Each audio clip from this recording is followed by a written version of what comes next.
Du 6 au 22 février, tous les regards seront rivés sur les exploits de nos plus grands athlètes. Vivez l'expérience complète des Jeux olympiques d'hiver de Milano-Cortina sur ICITO.tv. Frisson garanti. Nous sommes le lundi 12 janvier. Voici à la une.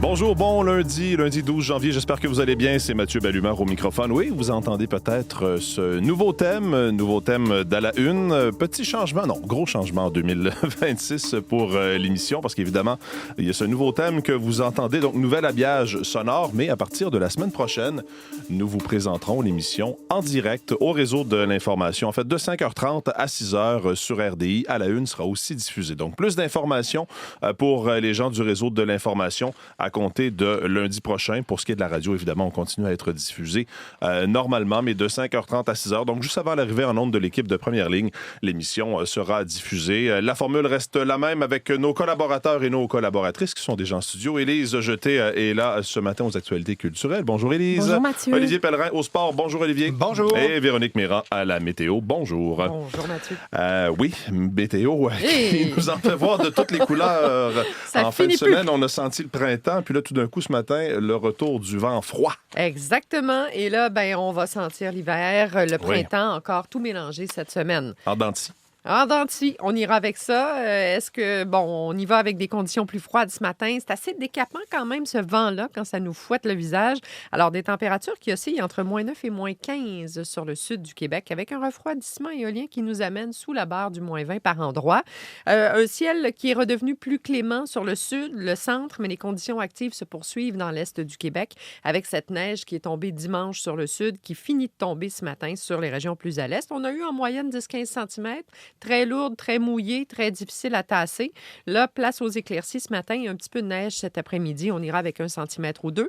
Mais ça reste venteux de l'ouest, 20-40 km/h. Les températures oscilleront entre moins 1 et moins 3. La nuit prochaine, ça demeure à peu près stable. Il y a encore des flocons. Demain, plutôt nuageux, éclaircies, flocons aussi. Oups, ça se remonte un peu. 0, 3 degrés. On aura un épisode de pluie mercredi avec des températures qui pourraient grimper jusqu'à 4-5 degrés. Et retour du froid et de la neige jeudi derrière tout ça. Du côté de l'Abitibi, c'est la même chose. Moins 3 degrés aujourd'hui sous la faible neige. Le Saguenay, le Lac-Saint-Jean. La poudrerie prend le relais. La neige s'estompe. Le maximum est de moins 8. On a maintenu les avertissements de neige du côté de la Gaspésie. Bas-Saint-Laurent, Gaspésie, Côte-Nord, c'est du 15-20 cm de neige nouvellement tombée, poussée par des vents de 40 à 60 km/h. Donc, beaucoup de poudrerie dans l'Est. Moins 6, moins 7 aujourd'hui. Ça va se calmer cet après-midi. En territoire ontarien, c'est assez gris. On a un peu de bruine, des flocons, les températures sont légèrement sous zéro.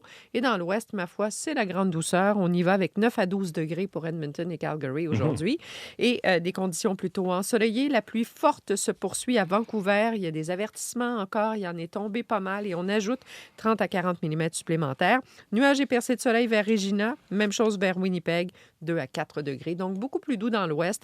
Et encore les montagnes russes cette semaine, côté météo Québec. Êtes-vous prêts? Attachez vos trucs. Oui, c'est ça, avec de la broche peut-être. En tout cas, avec solidement. le vent de ce matin assez solidement. Merci beaucoup, Véronique. Bonne journée, bonne semaine. Donc, effectivement, vous allez pouvoir voir Véronique nous donner sa météo sur RDI, voir les coulisses de l'information à partir de lundi prochain. Donc, on a hâte d'avoir de nouvelles personnes à qui, finalement, partager cette information que l'on fait ici tous les matins à la radio. Parlant d'actualité culturelle, maintenant, Élise, on va revenir sur la soirée des Globe and Mail. Des Globe and Mail. Écoutez, Ça, c'est la revue de presse tantôt des Golden Globes. je peux aller vous chercher le Globe and Mail puis vous le lire aussi. Là. Ça me dérange pas. Je vais m'en occuper tantôt. La soirée des Golden Globes où le film One Battle After Another, une bataille après l'autre. Oui. Donc, le film de Paul Thomas Anderson qui a volé la vedette hier soir. Un film qui met en vedette Leonardo DiCaprio, qui n'a pas gagné, mais je vais vous dire qui a gagné tout à l'heure. Une cérémonie qui, pour votre information, s'est terminée à 23h18. Je vous le dis juste pour vous dire à quelle heure je me suis couchée. Courte nuit. 3h19. Oui, c'est ça, environ. Courte nuit, donc. À quelques secondes près. Pour Élise, on vous retrouve plus tard à l'émission. Le temps de vous dire que Manon Globensky sera avec nous également ce matin pour nous parler de ce qui se passe en Iran. Évidemment, vous avez vu ces manifestations fortement réprimées. Ce que l'on sait, parce qu'il y a un blocus d'Internet en Iran. Donc, Manon sera avec nous pour faire le bilan de la situation dans les prochaines minutes. Sinon, au sport, Olivier, d'abord, parlons de patinage artistique. Le Canada qui a confirmé que tous ses patineurs en prévision des Jeux olympiques, enfin, confirmé tous ces patineurs qui seront envoyés à Milan-Cortina pour les Jeux olympiques. 12 athlètes, parce que se déroulait donc au cours de la semaine dernière jusqu'à hier, dimanche, les essais canadiens olympiques qui allaient permettre de déterminer qui représentera le Canada pour chacune des épreuves qui seront présentées lors des Jeux olympiques. Ce seront 12 athlètes donc qui représenteront le Canada en patinage artistique. Parmi ceux qu'on attendait et qui n'ont pas déçu et qui seront de ces Jeux olympiques, il y aura entre autres le duo de danse sur glace formé de Piper Gillis et Paul Poirier. Paul Poirier qui en sera à ses 4e Jeux olympiques, beaucoup d'expérience. Ce seront eux qui seront les fers de lance, ces têtes d'affiche pour l'équipe canadienne. Et sinon, il y a des nouveaux visages ou des visages qu'on a un peu moins connus qui ont fait leur arrivée peut-être aux Jeux de Pékin et qu'on apprendra à découvrir davantage et qui auront peut-être de meilleurs résultats d'ailleurs aux prochains Jeux. On peut parler entre autres du duo québécois formé de Marjorie Lajoie et Zachary Laga. Ils avaient terminé 13e lors des derniers Jeux olympiques, toujours en danse sur glace. C'est vraiment l'épreuve où le Canada a de très bonnes chances de médaille, la danse sur glace. Et pour eux, c'est une occasion de retrouver les anneaux olympiques. Ça, c'était attendu, mais surtout d'avoir des Jeux olympiques normaux. Parce que souvenez-vous qu'aux Jeux de Pékin, il n'y avait pas de famille. On était devant des gradins dégarnis. Là, ce sera l'expérience totale. Et pour Marjorie Lajoie, c'est un plaisir de pouvoir retrouver cette expérience-là. On l'écoute. Wow, on a beaucoup grandi en 4 ans. Je pense que notre couple sur la glace a vraiment beaucoup évolué. J'espère qu'on va voir notre connexion, que ça va évoluer. Ça fait maintenant 15 ans qu'on est ensemble à ces Jeux-là, donc j'espère que ça va paraître sur la glace. Puis si je peux ajouter aussi la présence de nos familles à ces Jeux-là, ça va faire une grande différence positive. Je pense que j'ai vraiment hâte. Donc, je vous rappelle que les Jeux olympiques de Milan-Cortina seront présentés à Radio-Canada et ça débutera avec la cérémonie d'ouverture le 6 février prochain. Ça s'en vient, ça approche rapidement. Parlons de hockey féminin. Encore une fois, le centre Vidéotron à Québec a vibré au rythme du hockey féminin. La victoire de Montréal qui a triomphé une fois de plus et devant un centre Vidéotron plein. Oui, plus de 14 000 spectateurs qui étaient présents pour regarder ce match. Match qui a été remporté par la victoire de Montréal. Courte victoire, mais de 1-0 quand même, contre Vancouver. C'est Anne-Renée Desbiens qui a signé le jeu blanc avec Vinci Sarret. Nicole Gosselin qui a marqué l'unique but de la rencontre. Et ça, c'est un beau dénouement. C'est la 2e fois que la victoire se produit à Québec et c'est une 2e victoire pour elle. Donc ça, c'est rassurant. Et puis, on a vu plusieurs personnes dans les gradins là, qui ont parlé de cet engouement pour le hockey féminin. On souhaite amener une équipe à Québec. On sait qu'il y a des ambitions de poursuivre cette expansion de la LPHF, cette ligue professionnelle de hockey et des matchs comme ceux-là. Ça force un peu la main peut-être aux dirigeants de la ligue de peut-être penser à Québec pour ces prochaines équipes qui seront attribuées. Donc, on peut d'abord écouter, si je ne m'abuse, c'est Marie-Philippe Poulin qui nous parle justement de cette expérience à Québec qui a été réussie. On l'écoute. Pour de pouvoir, tu sais, non seulement moi, Anne et Kat, qu'on est ici à Québec, mais vraiment, je pense l'équipe au complet qui reçoivent l'amour à chaque fois qu'on vient ici. De voir comment c'était fort dans les estrades, de voir autant de petites filles, de petits garçons, génération un petit peu plus vieille, tout le monde ensemble, vraiment nous encourager. Année après année, c'est quelque chose qui est remarquable pour nous. Puis je pense que ça nous fait rappeler pourquoi qu'on le fait. Je pense que les petites filles, le petit cœur d'enfant de nous, on est encore là.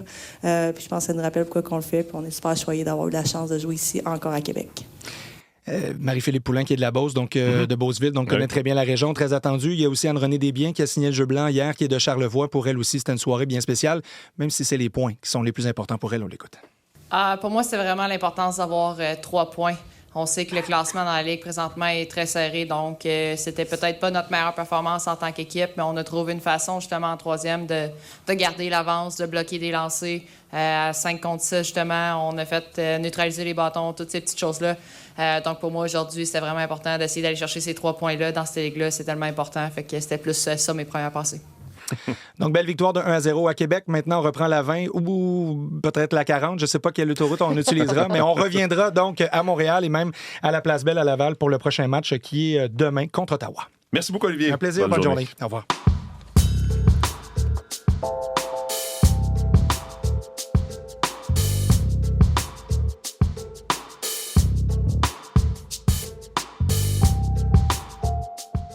À la une des différents quotidiens ce matin, évidemment, partout, on parle de l'Iran, de ces manifestations violemment réprimées. D'ailleurs, Manon Globensky sera en studio au cours des prochaines minutes pour nous faire le bilan de ce qui s'est passé au cours des dernières heures.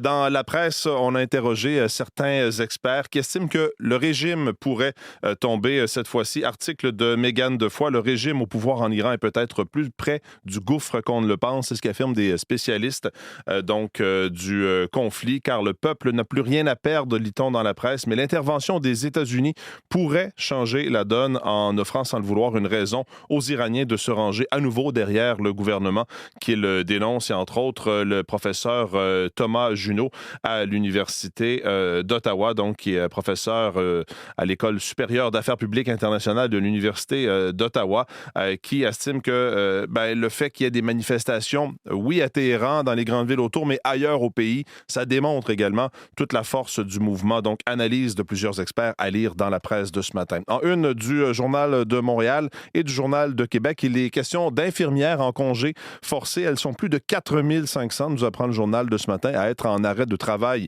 pour épuisement ou maladie. Au Québec, pas moins de 4584 infirmières du réseau public étaient en congé de maladie en novembre dernier. C'est ce que montrent les données recueillies par le Journal de Montréal. C'est un chiffre, nous dit le journal, qui est probablement plus élevé puisque des établissements n'ont pas pu répondre au moment de publier.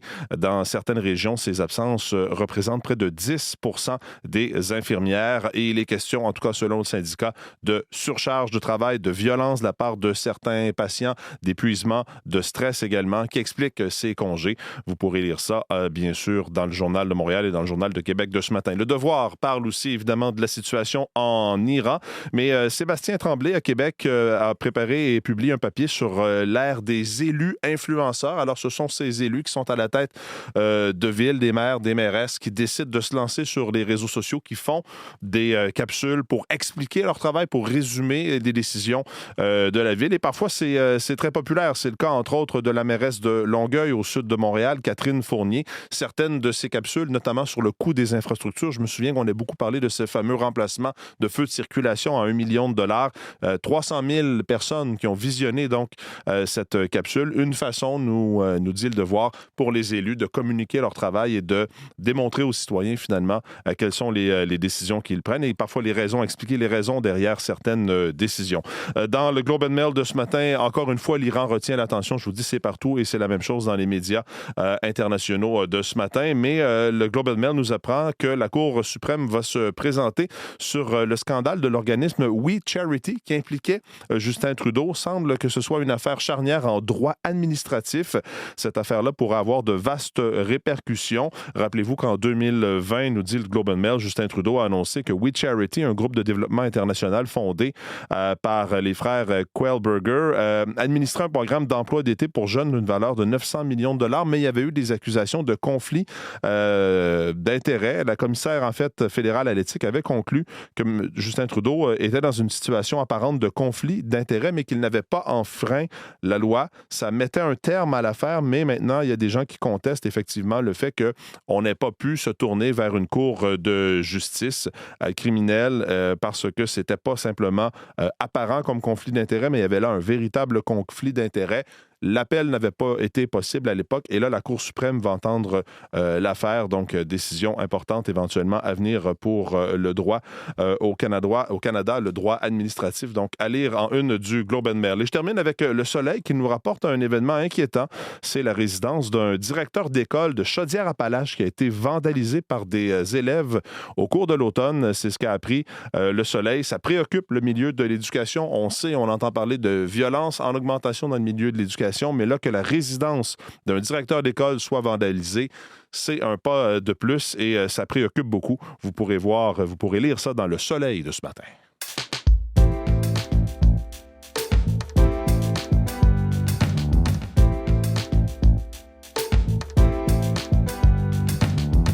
Oui, Oui, je vous le disais, c'est partout dans l'actualité. C'est ce qui va marquer, évidemment, l'actualité, encore une fois, de la journée. Ces manifestations en Iran, violemment réprimées depuis vendredi dernier. Les pays qui est toujours sans Internet, donc difficile d'avoir des nouvelles. Ce qui alimente les craintes des Iraniens, notamment des diasporas un peu partout dans le monde. Il y avait manifestations un peu partout sur la planète. Ça a été le cas au pays aussi, notamment à Montréal samedi.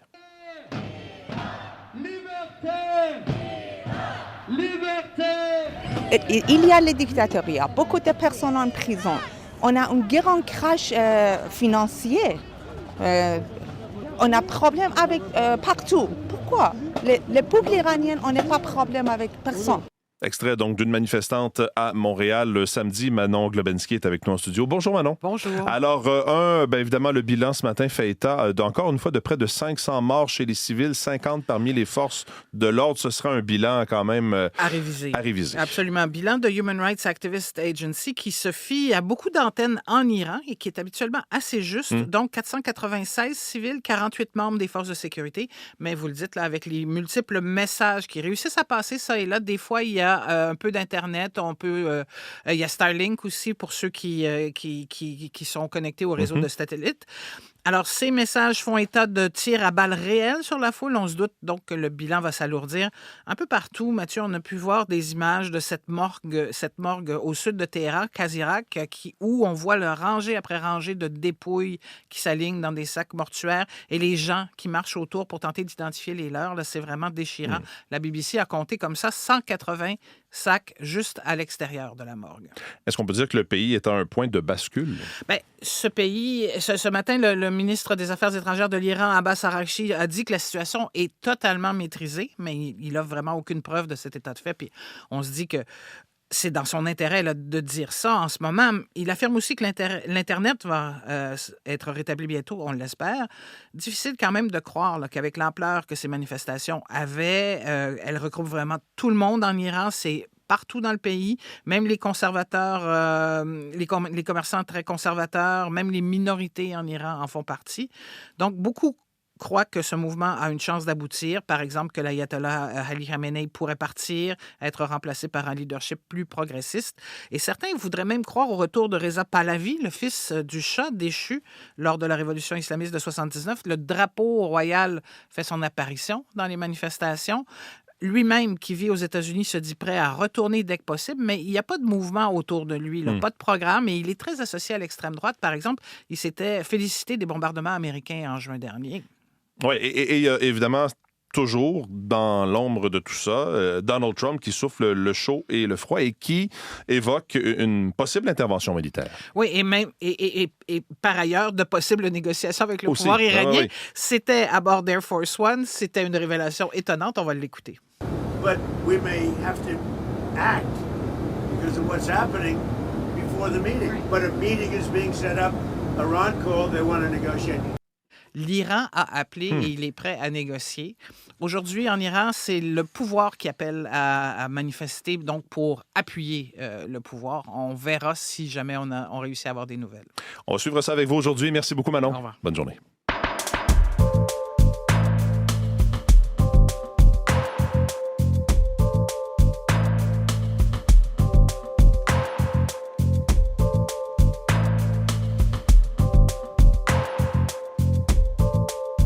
Élise Jeté de retour en studio pour les actualités culturelles. Bonjour Élise. Rebonjour. Parlons des Golden Globes. Oui, hier soir, le film, vous nous le disiez, One Battle After Another, donc une bataille après l'autre, a volé la vedette. Le film est reparti avec 4 trophées majeurs, dont ceux de la meilleure comédie, du scénario et de la réalisation. Il y avait déjà un engouement pré-Oscar pour ce film-là. Et maintenant, le film de Paul Thomas Anderson s'impose encore plus comme grand favori pour la course aux Oscars. Je vous disais justement jeudi dernier que les Golden Globes, c'est souvent une bonne manière de se faire sa liste de films à voir avant les Oscars.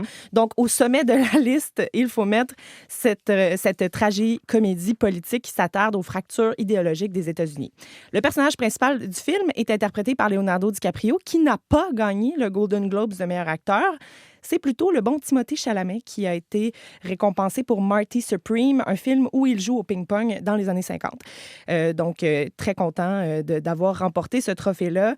Ensuite, on avait beaucoup de bruit autour du film Sinners, qui affiche un bilan plutôt discret, un prix pour la performance au box-office et un autre pour la musique. C'est plutôt le film Hamnet de Chloé Zhao qui a peut-être plus étonné, je dirais, en remportant entre autres le trophée du meilleur film dramatique. C'est un très beau long-métrage, une adaptation libre autour de la vie de Shakespeare et de sa femme et du deuil de leur enfant. Maintenant, Mathieu, toutes mes excuses pour ce qui s'en vient. Hier soir, le phénomène Netflix K-pop Demon Hunters a confirmé sa popularité.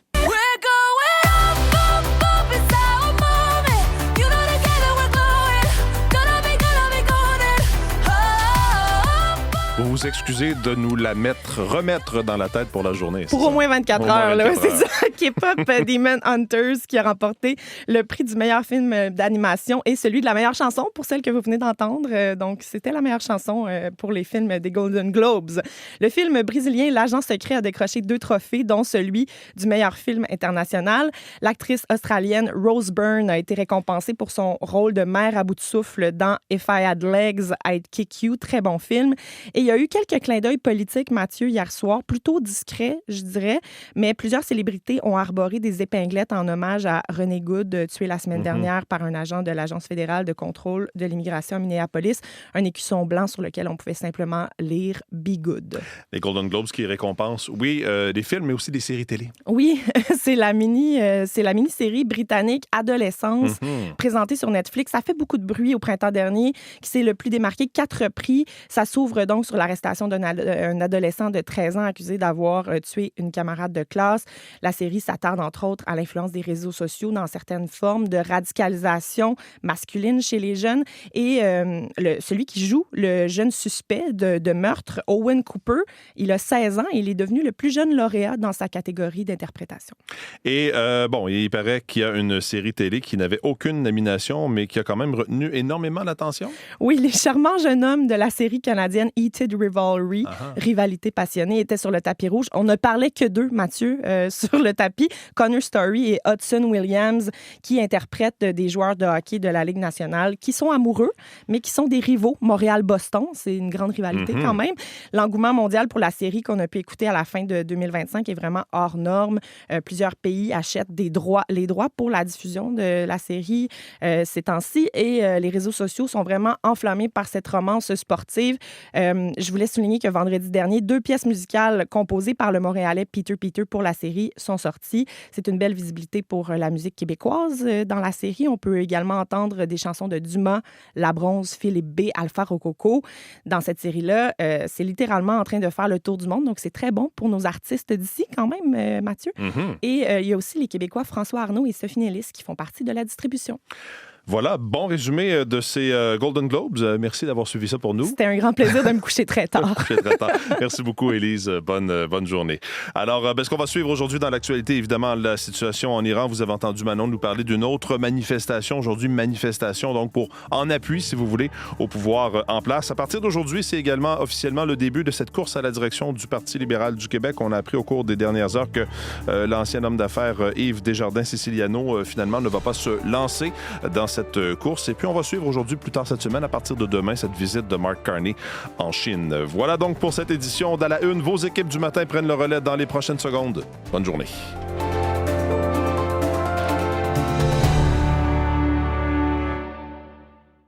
Du 6 au 22 février, tous les regards seront rivés sur les exploits de nos plus grands athlètes. Vivez l'expérience complète des Jeux olympiques d'hiver de Milano-Cortina sur ICITO.tv. Frisson garanti.